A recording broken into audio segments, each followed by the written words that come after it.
Hey, welcome back to the Flex Diet podcast. Today I've got a great interview with Dr. Greg Potter. We talked all about resiliency, a lot of stuff on sleep, like certain things about the best dose of melatonin. There are other supplements that can help with sleep, such as L-theanine, and even range across the board into some pathologies like PTSD, traumatic brain injury. I ran my crazy kiteboarding supplement routine past him in case I get dropped on my head out of the sky. And just really fascinating interview. I think you'll really enjoy this. So Dr. Greg Potter is an expert on circadian rhythms and how they interact with nutrition and sleep. He was formerly a content director over at Human OS with our good friend Dr. Dan Party. And now Greg is helping with some nutrition consulting and has his own nutrition company, Resilient Nutrition. We talk about that also.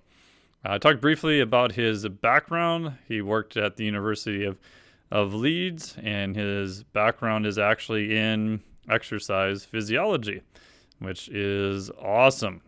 So the beginning part takes a little while for us to get into it, but kind of wide-ranging topics here.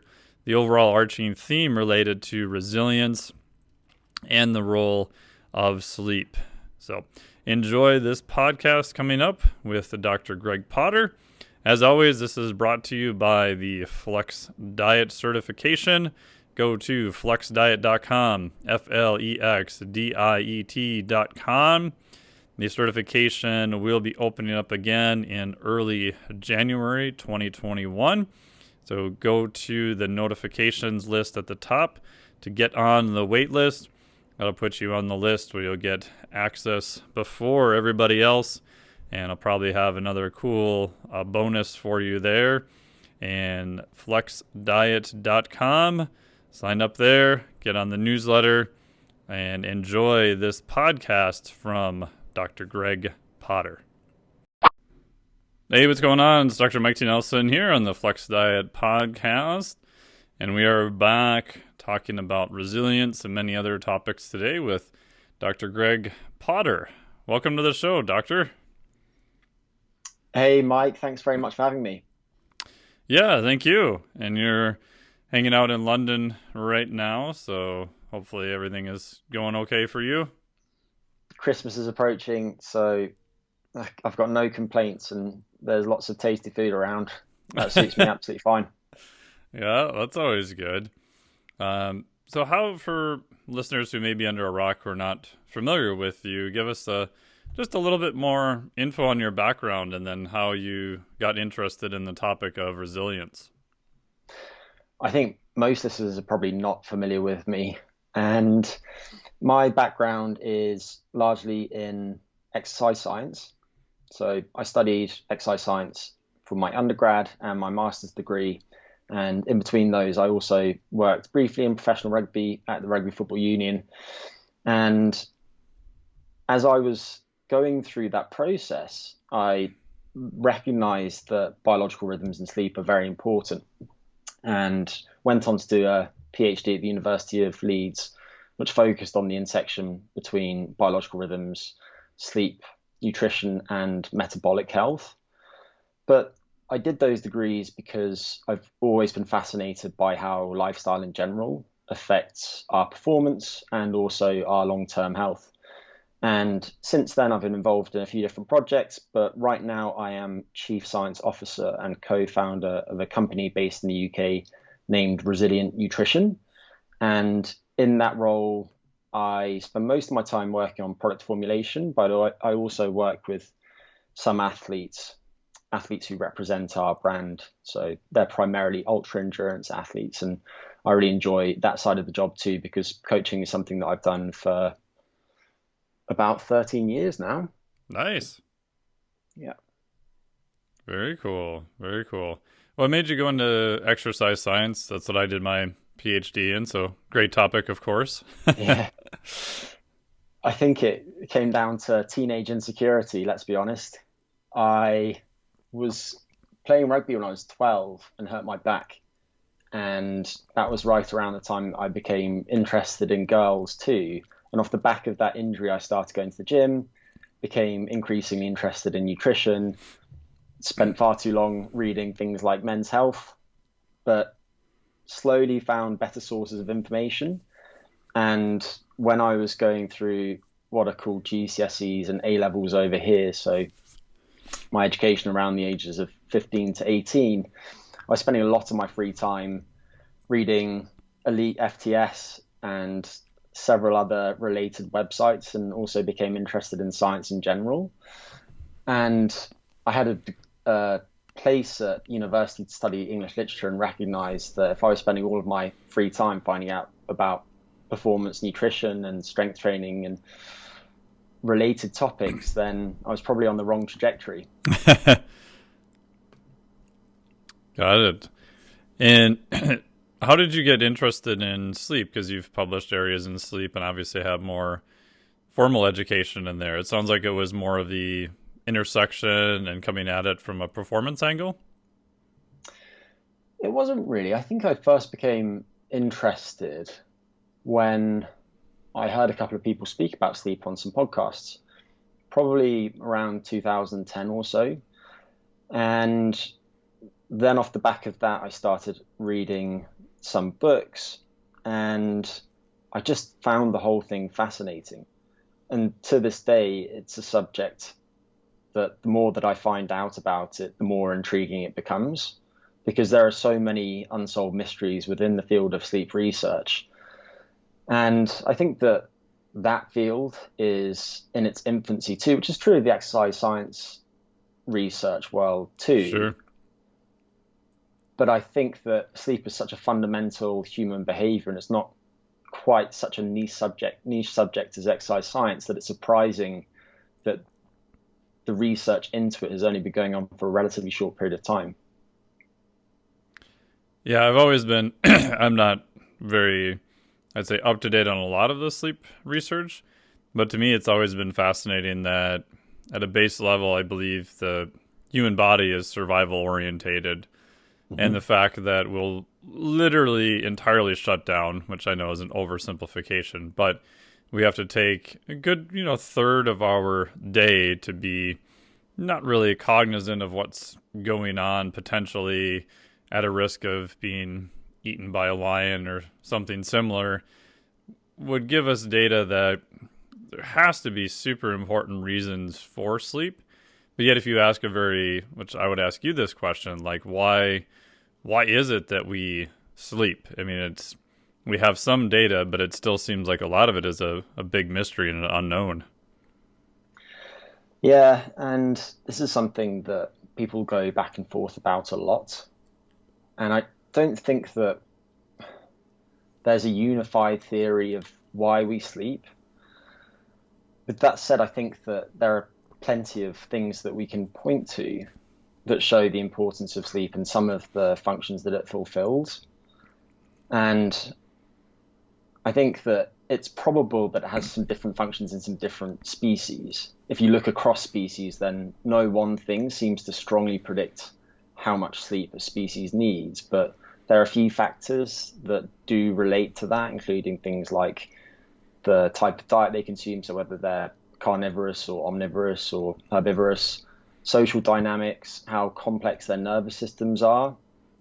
And then, of course, there are some things that are common to species. So I think that sleep is a period of adaptive inactivity.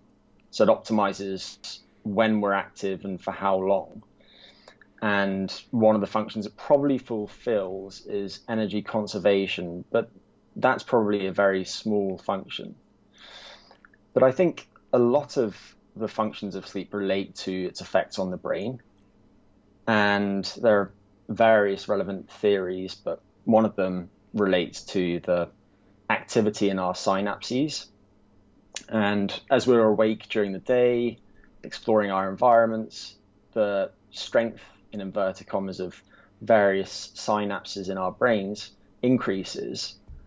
And when we sleep, it's a period in which there's a selective downregulation of the strength of some of those synapses so that we only hold on to the most pertinent information.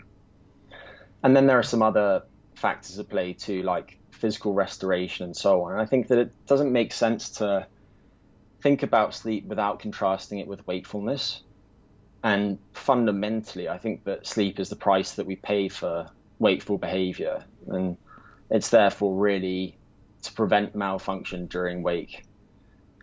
But the fact that sleep deprivation has been used as a form of torture in many countries for eons tells us a lot.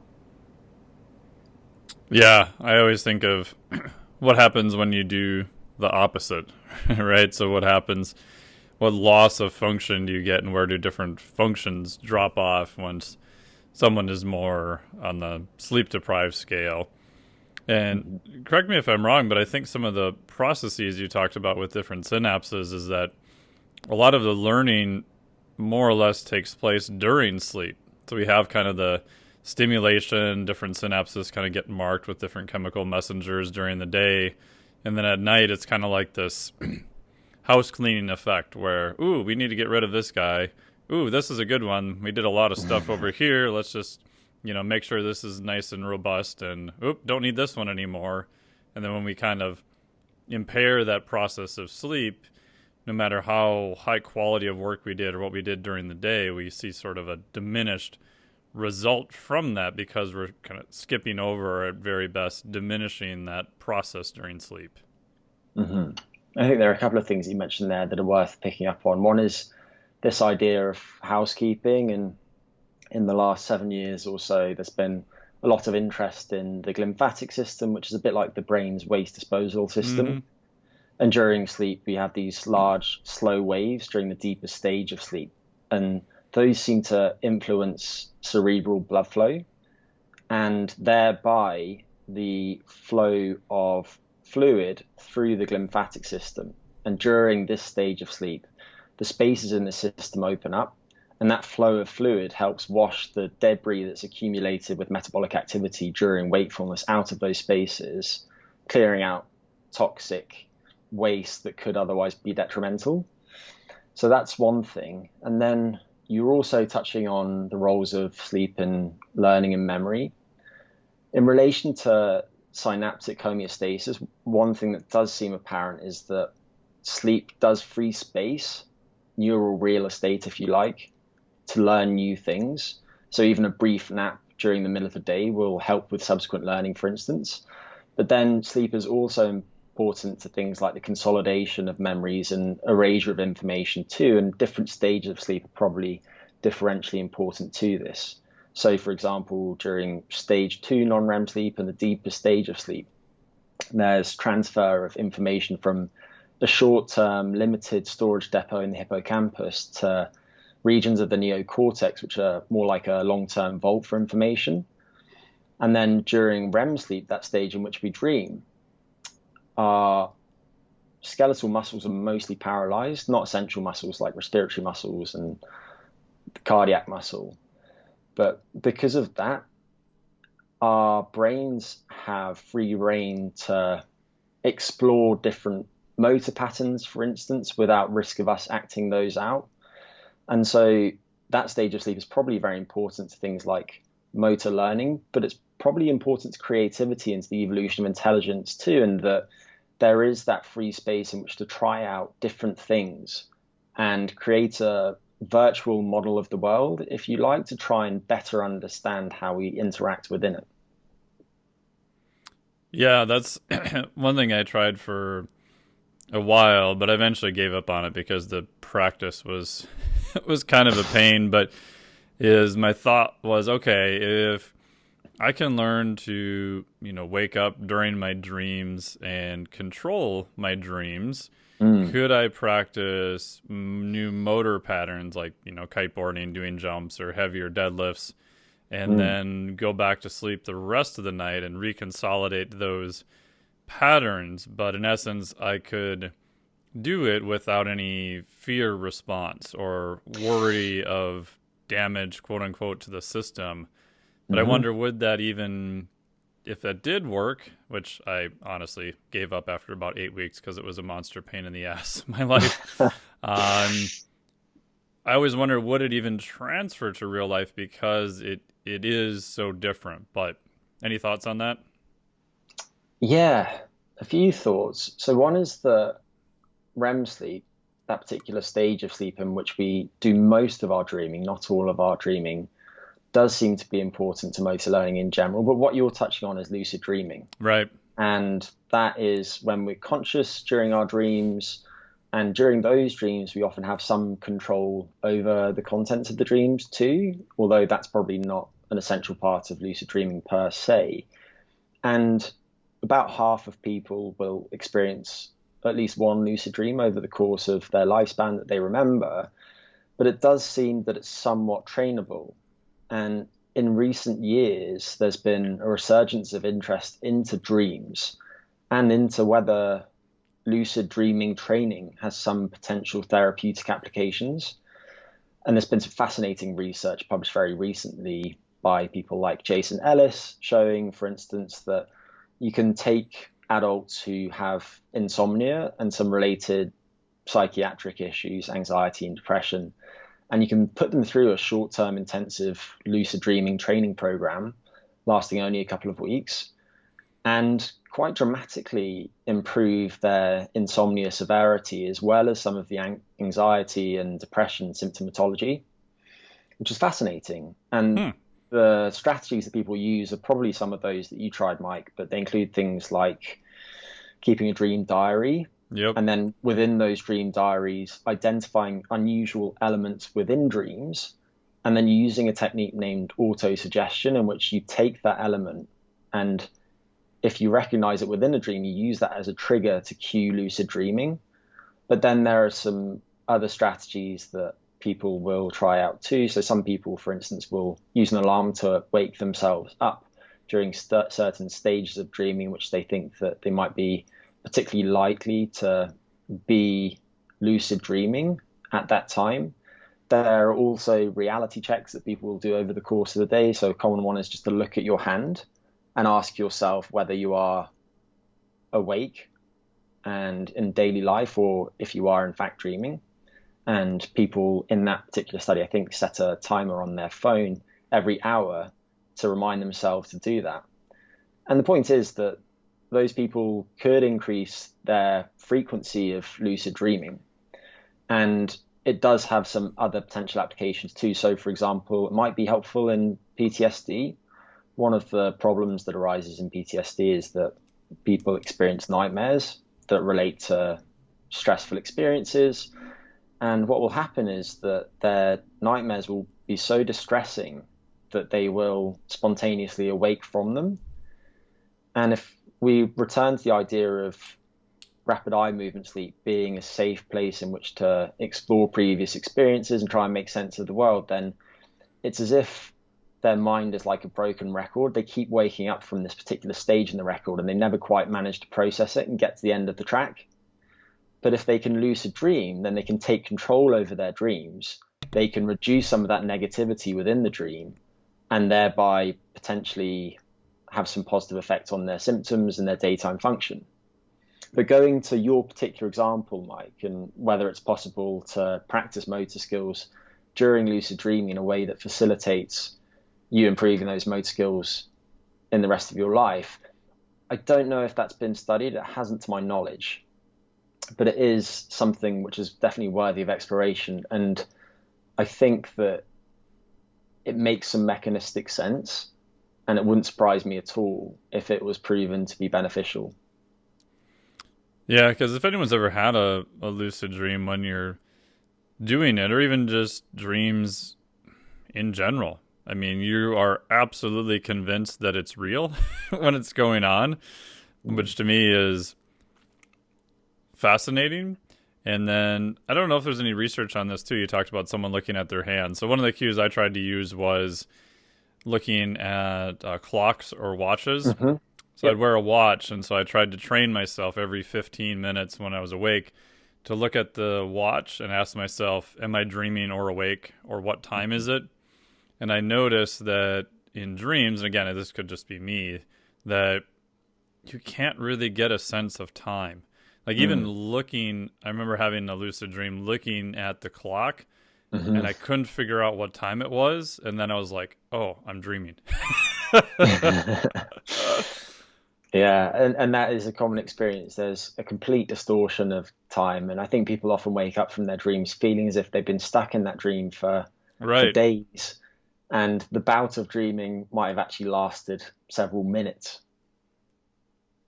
Is that related to areas of the brain that basically are helping with our perception of time, right? That gets into, different flow states and how you may have a dilation or a compression of time. And, at the end of the day, time is basically kind of I don't want to say a neural construct, but it's not as static as what we think it is. It's more of I guess, almost a perception per se.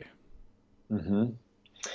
I don't know is the short answer, but that certainly makes sense. So it wouldn't surprise me whatsoever if that was the case. Yeah, that's something I've been interested into. Related to the PTSD, I just read some of the research on it, and I've been kind of fascinated for several years now about how someone can have a very, traumatic type experience. And there's also a post-traumatic growth that can potentially happen from it. There's also PTSD that can happen, and sometimes there's not that much of a change. And there's some preliminary research that I think you touched on that quality of sleep after an event may predispose one person to one direction or the other.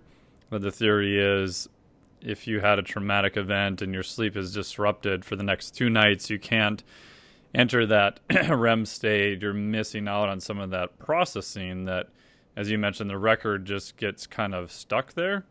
Where if you can get high quality sleep, maybe post 1, 2 nights, I'm not sure the duration, that you can then process that information and kind of reach the completion in the end, and then you may end up with a more positive result than a quote unquote negative result from a similar traumatic event. Yeah, and I don't know much about PTSD, but I've heard that too, and that makes complete sense to me in the context of how sleep influences responses to a variety of stressors. So, in the case of vaccines, for example, if we take a salient Yeah, example, then if people sleep well around the time of the inoculation, then their antibody titers are likely to become much higher in response to the vaccination if they sleep well. Pre-vaccination sleep is somewhat predictive of those responses. So different stressor, in this case, a psychological one. I'm sure that sleep would influence how we respond to that. And we also know something about sleep being predictive of some other related problems, such as traumatic brain injury. If somebody has a concussion, that will likely disrupt their sleep, but in turn, how they sleep in the following nights will influence the time course of their symptoms and their recovery from the trauma. interesting. So the theory there being if you get kind of whacked in the head, if you get better sleep for the next couple of nights, your symptomology would be a little bit better. Yeah, I think people would probably be less likely to experience some of the negative consequences that come with TBI. So that might be anxiety, for example, or low mood. No, that's fascinating. I just finished up creating a course for the Carrick Institute, and they do clinical neuroscience. So I work with them in looking at the ketogenic diet in traumatic brain injury. And so on my little, again, this is just what I do for myself, my checklist of stuff. If I'm out kiteboarding and get dropped 20, 30 feet out of the sky on my head and have kind of a bad injury, I have ketone esters in my bag to put myself in a state of ketosis. I'll use CBD with a small amount of THC beforehand, just like an over-the-counter supplement.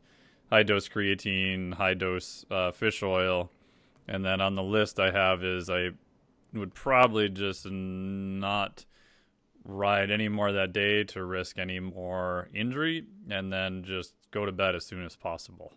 Does that sound Yeah. somewhat sane, or is that just batshit crazy?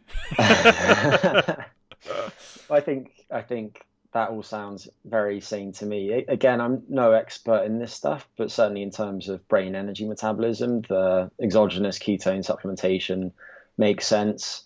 The importance of EPA and DHA to formation of the brain during early life and the possible effects of those and their ratio to some omega 6 fats. That also makes sense. Creatine is particularly interesting to me because of its potential effects on sleep, which I think are probably massively underappreciated because it's an understudied subject. But when people think about things that affect their sleep, they often immediately think of nicotine, alcohol, and caffeine. And the most relevant of these is caffeine. Caffeine is an antagonist at all of the adenosine receptors. And the longer that you've been awake, the greater the accumulation of adenosine in the extracellular fluid in the brain, which then acts on its receptors to promote sleepiness. So caffeine blocks this interaction, thereby reducing that sleepiness signal. If you think about creatine hydrate, then when people supplement with creatine, they boost their phosphocreatine stores, and they do so in their brain too. The degree to which creatine supplementation does that in humans is likely lower than how much it does that in rodents, for example. However, it probably still does that. And as a result of that, that free adenosine can be more readily recycled to ATP, offsetting the accumulation of that sleepiness signal. And there was a fascinating paper published 3 years ago by Marcus Dvorak, who I think is no longer in research, but I believe has a paper coming out on humans next year showing something similar. And what he showed was that when you add creatine monohydrate to the chow of rats for, I think, 4 or 5 weeks, you quite dramatically affect their sleep architecture. So specifically, their sleep is shortened. They spend less time in the deeper stage of sleep. The intensity of the deeper stage of sleep is lower. And then their rebound sleep in response to sleep deprivation is also lower. So creatine is clearly very strongly affecting sleep homeostasis. And what is fascinating to me about creatine is that if creatine shortens sleep, and I'm almost certain it does in humans too, and I think that Marcus Dvorak will show this in a paper next year, then you'd expect it to have negative consequences on the basis of all the literature on sleep restriction and sleep deprivation. Right. However, if you look at all of the research on creatine monohydrate supplementation, then it's good across the board. Think about its effects on athletic performance. It boosts adaptations to strength and power training. It might also do so for cardiorespiratory fitness too. It improves thermoregulation during exercise, has positive effects on brain function, particularly during sleep deprivation. Yep. There have been interesting studies on rugby skills, for example, but also on cognition. It can have some positive effects on mood in people who have treatment-resistant depression, when used as an adjunct therapy at least. And it also has some favorable effects on cardiometabolic health too, so on glucoregulation, for instance, and homocysteine. So if it's affecting sleep, then it doesn't come with the attendant negative effects of less sleep. So if there's ever a situation in which you can't get enough sleep, there's one supplement you go for, it should be creatine monohydrate. And we don't know what the optimal dose is or anything like that, but I suspect that it's higher than the dose that you would use for exercise performance. So if you think about creatine, people commonly either have a loading phase in which they might consume 5 grams 4 times a day or something, or they take 3 to 5 grams every day. Maybe during TBI, something more like the loading phase is closer to optimal. We don't know. But if you go for one of those higher doses, you'll want to split up your intake just because it does have quite strong osmotic properties.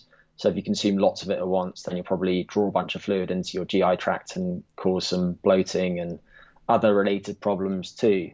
But Mike, long story short, I think you're doing things in a really smart way. And there are potentially a couple of other things that might be helpful. I'll defer to your expertise here, but other things such as citicoline, potentially, Coponieri, they have some neuroprotective properties, so they might be a useful adjunct. Yeah, I'm a huge fan of CDP choline. I've used it for quite a while, and even just a couple of supplements I helped formulate it, I recommended it, and now it's becoming pretty popular again. I mean, the patent still exists on it, and the company does enforce the patent, so it does tend to be a pricier ingredient. So what I've seen on some of the new ones, at least in the US, is it's being touted as the next kind of greatest supplement. And there's a lot of very positive research on it. And Renshaw is one of the main researchers. And then they just chronically underdose it because they're too cheap to put a legit like dose in the product. So it's like, yeah, you got part of it right, but didn't quite Yeah, hit it. it's frustrating. There are so many nootropics on the market, or purported nootropics at least, that contain 100 milligrams of citicoline. Whereas if you look at the research, then in healthy adults, slightly lower doses seem to be beneficial in some contexts. So there's a study of adolescents and a study of healthy women, both of which use 250 milligrams. But in the context of brain injury and vascular dementia and some other neurodegenerative problems, higher doses seem to be preferable. So maybe half a gram to a gram are closer to the sweet spot. Yeah. Oh, that's fascinating. It's super interesting about creatine too, because I'm very similar to you. I've just recommended it as a general health supplement for probably 4 or 5 years now, which to athletic populations, not really shocking. But when people ask you, like, oh, what's, kind of your top supplement recommendations? Like, some protein, maybe a good multivitamin, fish oil. And I'm like, creatine.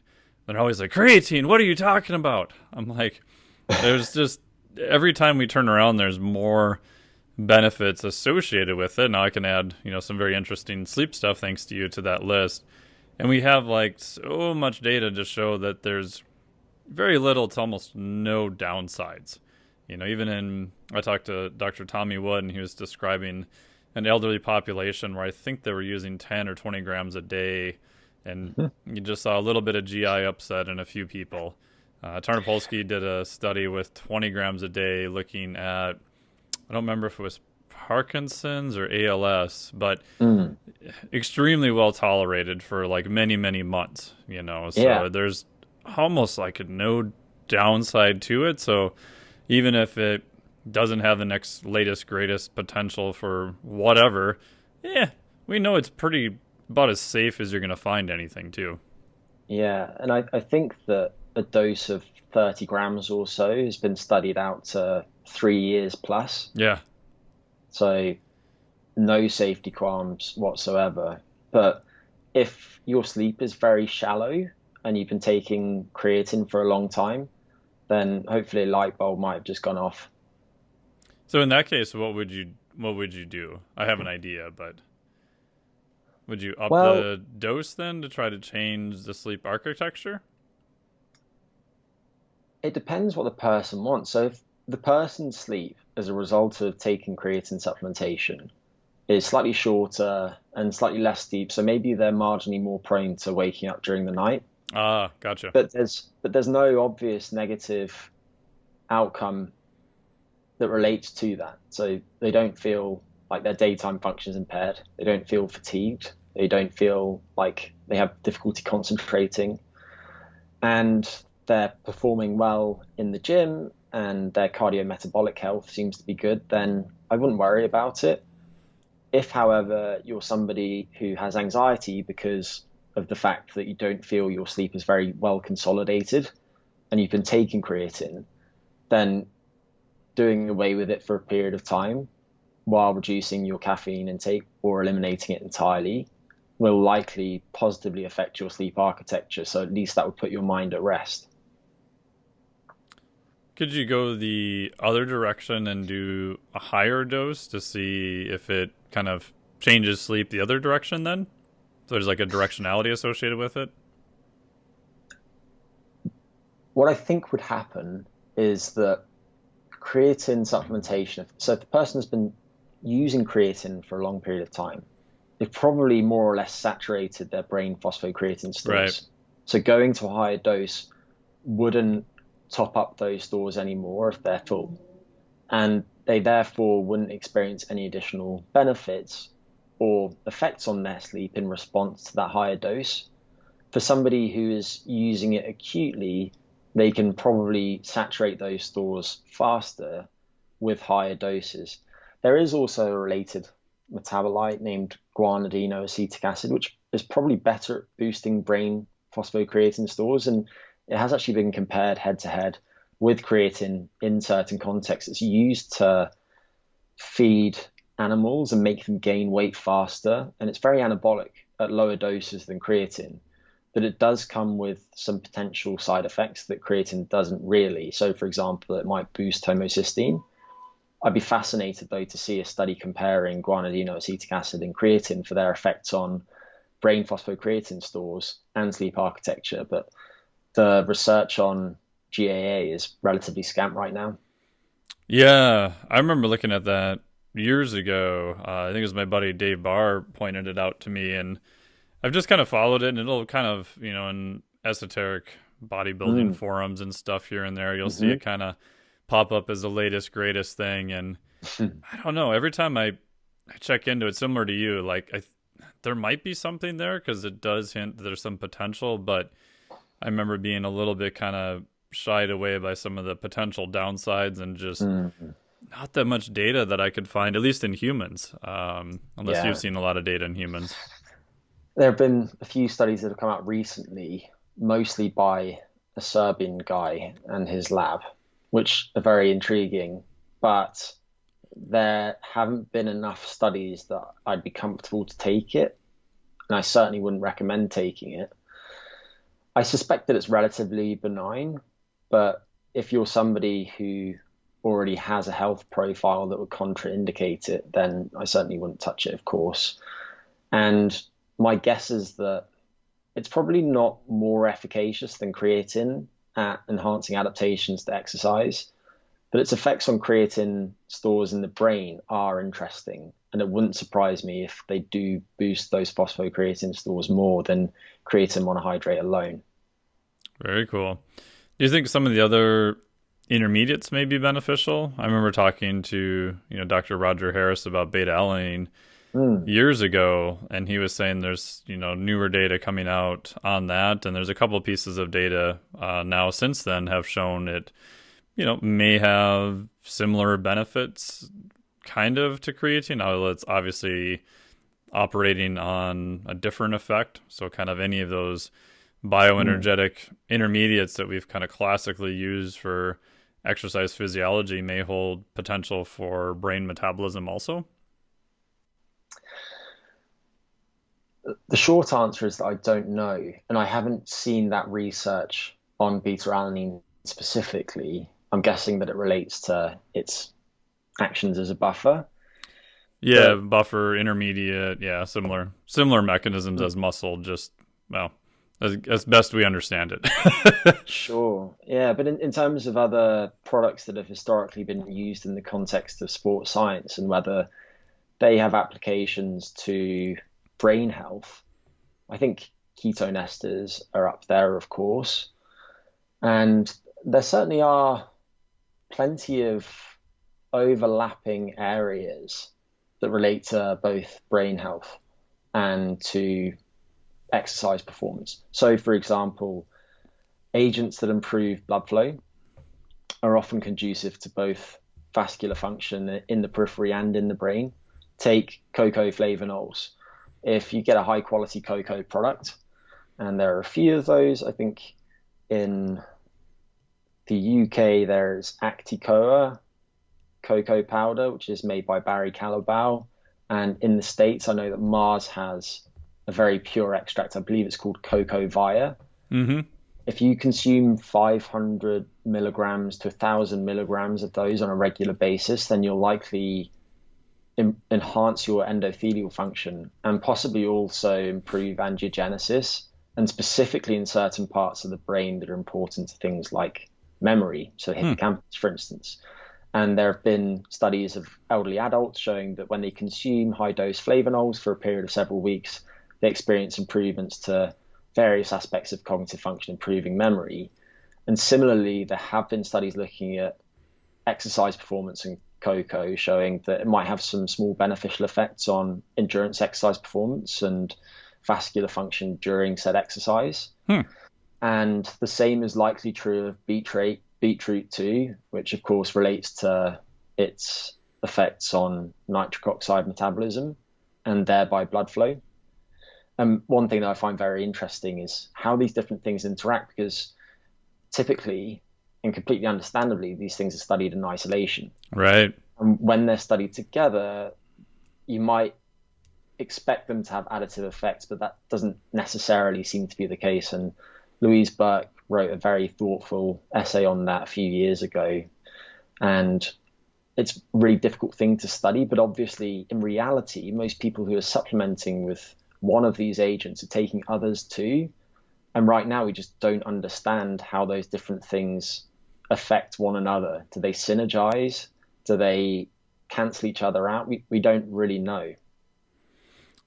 Yeah, no, that's a great point, because in the supplement world, everything is advertised as synergistic effects, right? So for the listeners who already know this, 1+1 would normally equal 2. Well, if it's a synergistic effect, 1+1 is 4 or 5 or 7. It's crazy. You need to take them together in our 17 individual products all in one. And man, you look in the literature, and there's not a ton of literature on combinations, really. And from what I've seen, man, if you even see an additive effect, that's pretty cool. I can't even think of one legit study I would say that there was a dramatic synergistic effect. I think the only example that comes to mind is the combination of piperine and curcumin. Okay, yeah, I would give you that one. Yeah. Yeah, because the bioavailability of most forms of curcumin are so poor. Right. And if you take piperine, which is a polyphenol in black pepper, and curcumin at the same time, then because of its effects on various enzymes that are involved in liver metabolism, you can dramatically improve the uptake of curcumin. Although in recent years, there have been new forms of curcumin developed that seem to be much more bioavailable. One of them is named theracurmin. One of them is named hydrocurc. Theracurmin is probably the best studied of them. It just contains very, very small particles of curcumin. And interestingly, because of that, it seems to probably permeate the blood-brain barrier. And Mike, going back to your kite surfing concussion example, theracurmin is probably one of those agents that would benefit you in that context. And one thing that curcumin seems to consistently do is boost BDNF, and something that you want to support. There's been a meta-analysis showing that in recent years, and something that you want to support, obviously, in the context of brain injury, is neurogenesis. And while BDNF expression is only a proxy of that, it's certainly an encouraging one. And based on the limited number of studies to date, curcumin does seem to boost brain health in general, at least in people who have impaired baseline brain health. And that's an important distinction, because there are many instances in which something that helps people who are in the state of chronic disease or impaired function, the compound might not benefit people who are otherwise healthy. Yes. And I think this is very much true of nootropics. If you're undergoing some sort of duress which reduces your function below baseline, that's when nootropics really come into their own. So take the context of sleep loss. Creatine seems to enhance cognition during sleep loss. If you take somebody who's well rested, creatine doesn't really seem to affect their cognition. And that's probably true of many of these things that we've discussed. Yeah, no, that's a great point, because our brains are wired to think linearly. So like the old example I use with athletes all the time is just zinc. It's like, yeah, if you were very deficient in zinc and you take it, you could see your testosterone go up.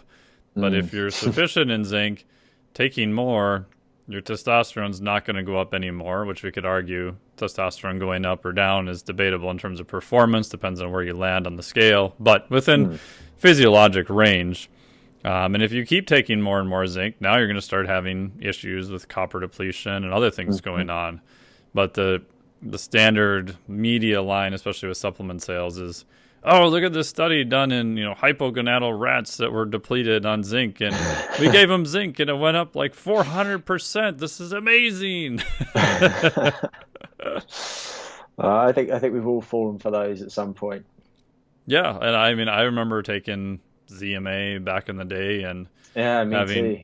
crazy dreams from it, and I've tried it again. And do you think it's the zinc, the magnesium, or I think it's actually the B6 for some reason, or is it just we've all been anchored with the neuronal thought of, oh, whenever you take ZMA, you just get crazy dreams, so that just kind of happens.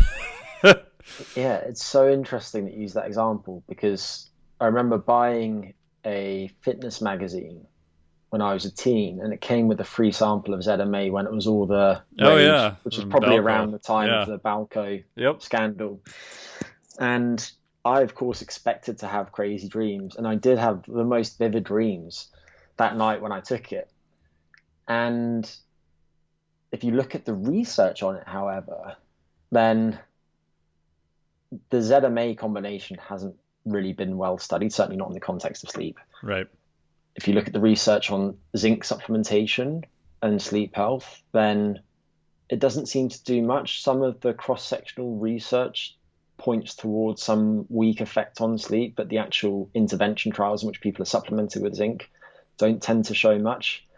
B vitamins, likewise, theoretically, they can be important things like supporting melatonin synthesis, which you might expect to have some bearing on sleep, but they don't seem to do much. High doses of one of them might increase the salience of dreams, but that's been shown by one study. And then magnesium is the most interesting of them. Magnesium is not in the same category as creatine for me, but if there are supplements that I regularly recommend taking, then magnesium is one of them. Yep. If I you would look agree. at the if you look at US adults, then something like 68% don't get enough magnesium on a regular basis. And the nice thing about magnesium is that if you take too much of it, it will probably just cause you some GI distress, Yeah. which is it's not the end of the world. And when you take people who have poor cardiometabolic health, then magnesium can actually quite potently improve some of those aspects of health, blood pressure regulation, glucoregulation, and so on. So I think magnesium taken as bisglycinate or threonate, if you want the brain benefits, can be helpful. There's only one study, to my knowledge, on magnesium threonate and sleep, showing that it might have some positive effects in an elderly population. But there are reasons to think that magnesium could enhance sleep. It does seem to have some general relaxation effects. If you look at brain ion balance, it has a clear circadian rhythm. And the concentration of magnesium in some brain cells is substantially higher during the sleep period. Hmm. So taking it late in the day probably makes sense because you might better support that process and some of those restorative processes that take place during sleep. But compared to some of the other sleep supplements that are out there, I'm not sure that it's a particularly strong sleep aid. With that said, not many sleep aids seem to be that helpful for many people. None of them have very strong effects on things like sleep duration or sleep latency or sleep consolidation. Of the different supplements that have been studied, the best evidence is for melatonin.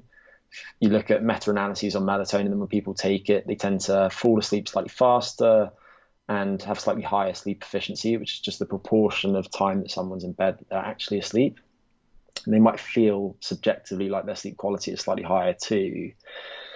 And the right dose for most people is probably somewhere between 300 micrograms and 5 milligrams, depending on what you're after. In the context of jet lag, it's probably around 1 milligram. If you want the potential effects of melatonin on oxidative stress and cardiometabolic health, so it might have some blood pressure lowering effects and some glucose lowering effects too in people with metabolic syndrome, then a higher dose might be preferable, maybe 5 milligrams. And there's also a timed release version. The patented version of that is named circadian, but there's also an over-the-counter form named microactive. 2 to 3 milligrams of that might be better at helping people sleep through the night and maintaining sleep. And then there are a couple of other supplements which I think are helpful in some instances, one of which is PEA, which Yeah. is an analog of an endocannabinoid. It's palmitoyl ethanolamide. There's a very bioavailable form of that that's been made recently showing that, and this particular form seems to help sleep in people who have neuropathic pain. So specifically, there was a study of patients with carpal tunnel syndrome showing that when they supplement 600 milligrams of it twice a day, they reduce their pain and thereby improve their sleep. And then some other agents that have some anxiolytic effects, such as L-theanine, might be helpful, and ashwagandha. L-theanine, the right dose is probably something like 200 to 400 milligrams. And the best studies on ashwagandha generally supplement 300 milligrams of KSM-66 twice a day. So I think those are some of the sleep supplements that are more helpful for most people, but it always depends on the context. And I think that people often look at sleep supplements, they think, oh, that's something that will help my sleep. And it might help some people with their sleep, depending on the source of their sleep issues. But for someone else, the supplements to support their sleep will be completely different. So just as an example of this, there's a sleep disorder named restless leg syndrome, which used to be thought to be idiopathic. So people thought that it didn't influence risk of health outcomes later on. But we now know that it strongly influences risk of disorders and diseases such as Parkinson's, dementia with Lewy bodies. And interestingly, for many RLS patients, it seems to be a disorder of iron metabolism in the brain. And when they supplement with iron, they can dramatically improve their restless leg syndrome. But if you or I might took high dose iron, then we would be very unlikely to experience any improvements to our sleep. Potentially risk high oxidation at some point since we're both male. Absolutely, yeah. We probably want to go and give blood straight afterwards. Yeah. Well, that's super cool. That's super fascinating. What are your thoughts on phenibut as a sleep supplement? Because I know that's been on the FDA, at least in the U.S., kind of the gray area for many years now. And I'd have to look up again to see what the status was. I heard it's kind of on the naughty list now again, but who knows? Yeah, I believe it is. And I haven't looked at it since 2018. But I remember briefly looking at the literature then, and it wasn't at all convincing that it was a helpful sleep aid. And like you say, I believe it's now regulated. It's certainly regulated over here in the European Union. We are still part of the EU, at least for the next few weeks. So I wouldn't recommend it. And another consideration here is the veracity of product claims. The supplement industry is so poorly regulated that if you buy something, especially if you buy something which is a bit grey market, then the likelihood of you buying something that contains what it claims to might not be that high. There was a study published within the last couple of years on melatonin supplements showing that the amount of melatonin in them varied from less than 100% to more than 400% of the product label claim. Some of them also contain things like serotonin, which is part of the same pathway in the brain. So you need to be careful when sourcing your supplements. And fortunately, there are third-party testing companies. So one of them is Consumer Lab that do go out, take products off the shelves and check them for the presence of banned substances and other contaminants too. So if you're not part of the membership site of Consumer Lab and you're interested in sourcing good supplements, then that is one route that you might want to explore. But just as a general tip, Thorne and Life Extension supplements always seem to fare very well on their site. And I say that as somebody who is co-founder of a food product company, but for the products that we don't make ourselves, I generally default to Life Extension because they always seem to contain what they claim to. And they also have a very large product range. Yeah, there's only like a handful of supplements I recommend. Thorne is one of them, just because trying to stay up to date on that is very difficult. And even, places like I've toured, Charlotte's Web, who makes CBD and other products. And that was a couple of years ago. That was great. I signed an NDA, got to see all the facilities, spent 2 days with them. It was great. Everything about it is awesome. They have traceability.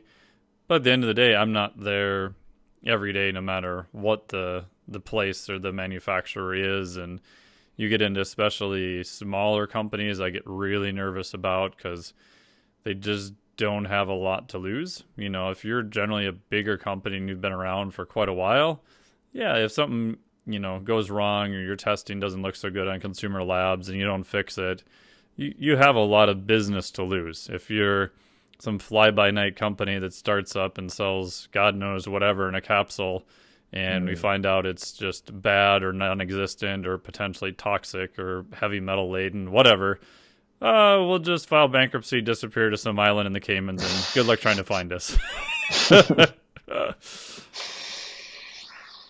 That old chestnut. The what? That old chestnut. What is that? Oh, that's probably a British saying. Just ignore me. Oh, you just said foul chestnut. Is that right? No, that old chestnut. Oh, Yeah, no, okay. yeah, yeah. People have been doing that stuff for forever. Unfortunately, yes. So tell us some more about the supplements that you're help co-founded right now and working with them. Sure. So the website is resilientnutrition.com, and we launched it earlier this year off the back of some work that we did helping two guys get ready to row the Atlantic last year. So one of the things that I do is help prepare people for certain athletic events and help them also with their health and performance in general. And I was helping my friend Ali get Max Thorpe and Dave Spellman ready. We were helping them specifically with their nutrition and also their sleep. And as you can imagine, when you've got two guys who are over 100 kilos, who are going to be rowing for several weeks on end, they need a lot of calories. And they spent most of their time rowing in 2-hour shifts, 2 hours on, 2 hours off. So we estimated that they'd be burning more than 10,000 calories a day, at least initially. And they therefore needed easy to digest, energy dense nutrition that would support their performance, but also be usable in those conditions. They don't have a fridge or anything on board, so it has to be stable. And what we did is we started playing around with different versions of nut butters, and we came up with a suite of them for the guys, and they used them during the event, loved them. We ourselves used them in different contexts too, including things like knowledge work, but also some other athletic events. And while we take no credit for this, they did really well. They broke the world record at the start of this year. And so we thought, well, is there a way that we can scale this? And we since then spent time refining the formulations. And now there are 4 versions of our first product, which is named Long Range Fuel. And the versions are better suited to different times of day. There is the so-called energized version that contains caffeine and L-theanine. And going back to that discussion about things that have been studied together, caffeine and L-theanine is one of those rare combinations that seems to have some additive effects on cognition. And that's well suited to being taken at the start of the day, before knowledge work, and also to support wakefulness if you have to be up during the night. So if you're a night shift worker, for instance. Then we have calm versions, which contain the dose of ashwagandha that's generally been used in research. So they contain 600 milligrams of KSM-66 ashwagandha per pouch, which is 100 grams. And ashwagandha is a so-called adaptogen. It helps people better cope with stress, tends to reduce people's subjective feelings of stress, but also some related stress hormones. But interestingly, when people regularly take it, they tend to boost their cardiorespiratory fitness. There was a meta-analysis published recently looking at the effects of ashwagandha intake on VO2 max, showing that it does have a small effect on improving VO2 max. And there have been a couple of studies too looking at ashwagandha intake and adaptations to strength and power exercise, showing that when people take it every day for several weeks, they gain muscle mass and strength slightly faster when consuming ashwagandha.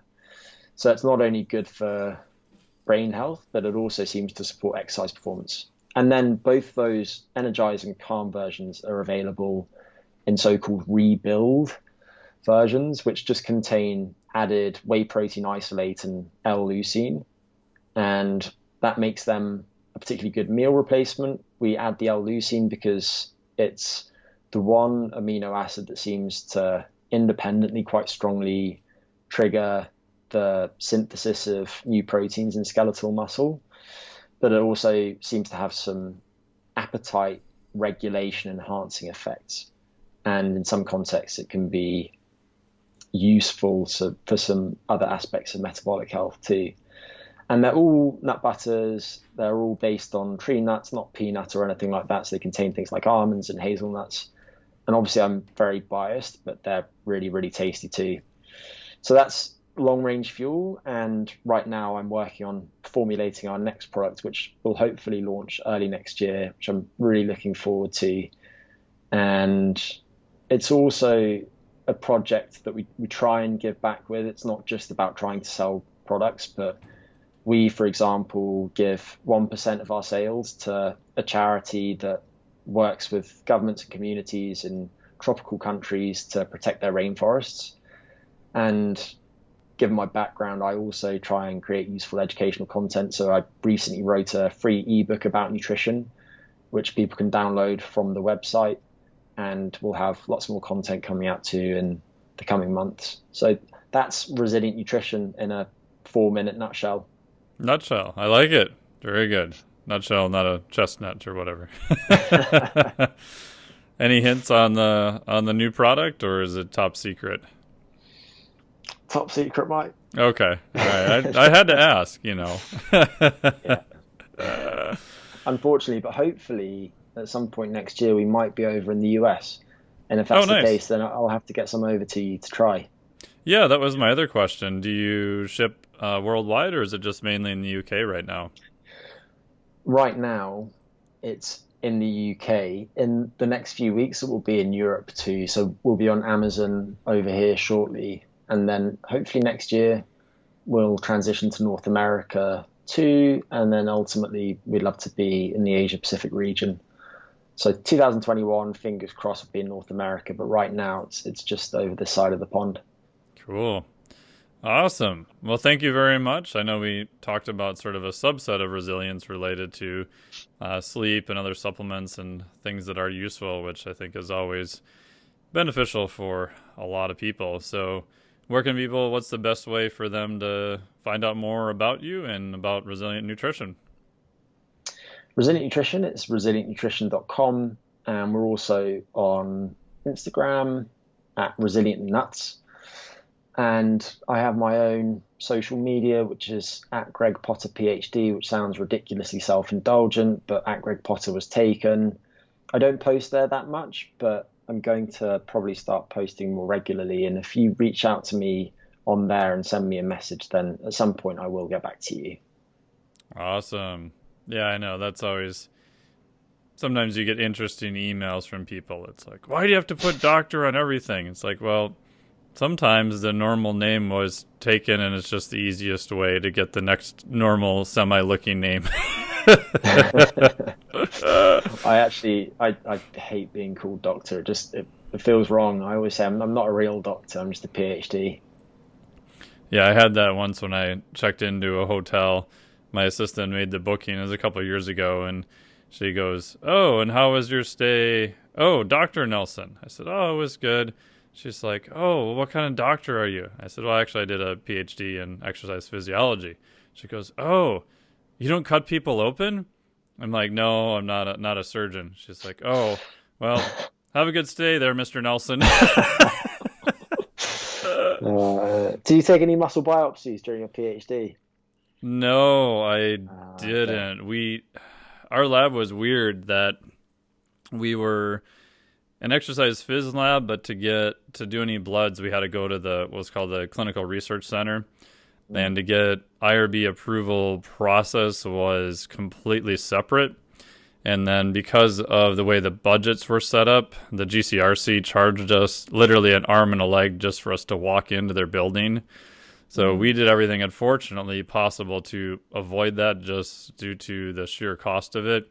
We did do some stuff over there. We did some stuff with like nitroglycerin and some other stuff related to flow-mediated dilation, Hmm. endothelial function, for doing it as a chemical in part of the studies. But unfortunately, no, that's one of those weird things I always wanted to do, or in some, I don't know, weird way have done to me, but I haven't. Some masochistic way. Yeah, yeah. Yourself? No, although my undergraduate thesis was looking at the association between quadriceps muscle isoform composition and sprinting and jump performance in untrained young men. So Oh, interesting. we were looking at whether fast twitch fibers associate with performance. But that's the closest I've come, and I've never been stabbed in the leg in the interest of science. I know. My good buddy Dr. Andy Galpin, I'm sure he's like, well, we can do it here. Unfortunately, all their studies due to the recent COVID stuff are Mm. all on hold. So I talked to him the other day and I said, well, what are you actually really doing? He's like, well, not really a lot because you can't do virtual biopsies. I'm like, oh, yeah, that would be pretty hard. So, yeah. Awesome. Well, thank you so much for all your time today. I really appreciate it. Pleasure. Thanks, Mike. Thank you so much for listening to the podcast. Greatly appreciate it. Big thanks to Dr. Greg Potter for coming on and sharing all of his knowledge with all of us today. Super insightful, and again, a lot of good practical knowledge that you can take forward. If you are in the UK, make sure to check out his nutrition company, Resilient Nutrition. Even if you're not in the UK, still check out all the great information that he's put out over many years. I always enjoy listening to him on other podcasts and reading his work. So this show is brought to you by the Flex Diet Certification. Learn 8 different interventions on how to get better body composition and performance without wrecking your health via nutrition and recovery interventions. Certification goes through the top 8 related to protein, fats, carbohydrates, ketogenic diets, fasting, NEAT, exercise, sleep, and more.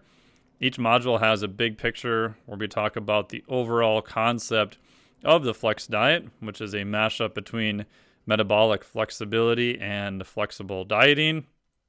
And then each one has about an hour technical primer. So everything you wanted to know about protein metabolism, how does it work, what is the role of branched chain amino acids, leucine, terms you may have heard uber geeks throw around like muscle protein synthetic response, all broken down into a language you can understand. Everything is fully referenced. And then each intervention has 5 very specific action items. So as a coach, you know what to do with clients. And this is all in a complete system where I show you how to use each one, where to start, and how to know what action item is going to be best for each client at that time. So it allows you a complete system that is done in a very flexible approach. And we also have a ton of expert interviews, everything from Dr. Dan Party, Dr. Stu Phillips talking about protein metabolism from McMaster, Dr. Jose Antonio talking about protein overfeeding, what happens when you feed people too much protein, Dr. Eric Helms discussing flexible dieting, Dr. Hunter Waldman talking about changes in metabolic flexibility and insulin dynamics, and many other expert interviews there also. So that's all in the Flex Diet. It will open up again in January of 2021. Would love for you to be a part of it. Get on the wait list right now. Go over to flexdiet.com, FLEXDIET.com. That'll put you on to the daily newsletter, and you will be the first people notified. So thank you again for listening to the podcast. Greatly appreciate it. Always feel free to leave any comments, feedback, or reviews for us in your favorite podcast player. Thank you so much. Outtakes. Cool. Cool. Sounds good. And how are you? How are things your end? How's business been given the context? It's It's actually been pretty good. I mean, in all honesty, like income wise, this year was better than last year. Although I've worked probably twice as much just because I haven't been traveling really at all. So since we got back from Costa Rica in March, like everything just got, like the whole year just got wiped out in terms of presentations and even academic stuff. So I'm like, well, whatever. We drove out to visit some of my wife's family in July, went kiteboarding in Hood River, and then we did a 5-6 week trip, just drove down to Texas, did some kiteboarding down there in October, November, and yeah, I got freaked out because all my clients are mostly online trainers. So I'm like, if their gym closes, why are they going to pay me to do their training? So in like April and June, I just said yes to every online product thingy known to man. Because everyone and their brother's like, oh, we need someone to do online stuff. Who's the, hey, we've done this before. And some of them were okay. Some of them were just, when they actually released it, I sold 3, so some were just a complete disaster. Maybe they'll sell more next year or whatever. So it's, overall it's been good, just interesting with all the variability and the, projects that we started. You sign the contract, everything's good. You get 40% done. And then they're like, I don't know, we just can't do this. Like, something happened family wise or whatever. You don't know. And then just cancel it. So that goes away. And yeah, so it's been interesting to say the least, but it's been okay, which is good. Is kiteboarding a great love of yours? I can see your board there in the background. Yeah, it's my surfboard. I'm like, have you ever watched the show Seinfeld where you had the Cannondale bike in the back? So I'm like secretly wondering if like Slingshot will ever watch my videos and be like, oh, there's a Slingshot surfboard in the back. So yeah, I'm doing it backwards. I'm actually trying to teach myself how to surf using a kite first, and then go back the other way, which I don't know. Everyone else is like, that's the stupidest thing I've ever heard of. I'm like, probably, but it's like I'm okay with the kite. And yes, I'm using that to hide like every flaw with the board. But the amount of times I can actually get on a wave is just exponentially higher than if I have to rely on myself to paddle all the way out, try to figure out the timing, all the effort, get to a place where I can actually do it. They actually have waves that are not going to freaking kill me and, all that kind of stuff. So yeah, so I'm still trying to do one fugly transition on a board, which I'm not used to riding on boards that are smaller and to move your feet around. It's just so different, but it's fun. Yeah, and you can do it in a socially distanced way too, which is a bonus. Yeah, which is great because when we were down in South Padre, everyone's like, oh, what are you doing? You're hanging out with all these people. I'm like, it's an island in Texas. There's not many people that come in and out. Most of the people, by definition, are generally healthy. Vast majority of the time, we're outside. It's like we're not that close to people. When you're riding on the water, if you're within 6 feet of someone else, like something bad probably happened, So that's been good. But I know even a couple places they closed beaches. A buddy of mine does a lot of surfing, moved to Puerto Rico, and for a while they were just completely. He's like, yeah, I live across the street from the ocean. He's like, I can't even go out of my townhouse. I was like, oh, so yeah, It's excruciating. yeah. You don't surf or kiteboard or anything? Is kite surfing the same as kiteboarding, by the way? Are Yeah, they it's the same synonymous? thing. Sometimes you use Yeah, like surfboard, sometimes you don't, but same thing. yeah. I've only been surfing once in Indonesia 6 years ago, and I was rubbish, as you might imagine. Oh, I'm it's too so tall for hard. that stuff. But then, and then I actually lived in Sardinia for 2 months, from September until mid-November. And while we were out there, we watched a lot of kite surfing Oh, because, nice. yeah, everywhere there are 4 or 5 hotspots around the island. Oh, interesting. You go there at certain times and certain days, and everyone is out with their boards. Yeah. I think it's the wind conditions, but also it's a beautiful place, gorgeous beaches. So I sort of regret not trying it while we're out there, but Yeah. I'm trying to convince my girlfriend to move back out there again at the start of the new year. So Oh, there you go. Yeah, if you get back there, take a lesson, give it a whirl. It's super fun. It's kind of a steep learning curve, but to me, it's also at the same level one of the more, I'd say, accessible action or extreme sports. I don't really like that term, but if you practice it. You can ride relatively fast. You have the illusion of speed, of going really fast because you're just going across the water, and you can learn to do jumps and stuff like that. And the amount of time it would take you to do a 10-foot jump on a snowboard or skis is probably exponentially higher than you can do it on a kiteboard and still, in theory, land pretty soft. So it's super fun. I'll take my creatine and my circadian with me. Yeah, take your supplements there, and you'll be good to go. I'll brace myself for the concussions. Yeah. Cool. Well, thank you so much. I really appreciate it, and keep in touch. Cool. Pleasure. Nice to meet you, Mike. All right. Good to see you. Bye-bye. Bye-bye.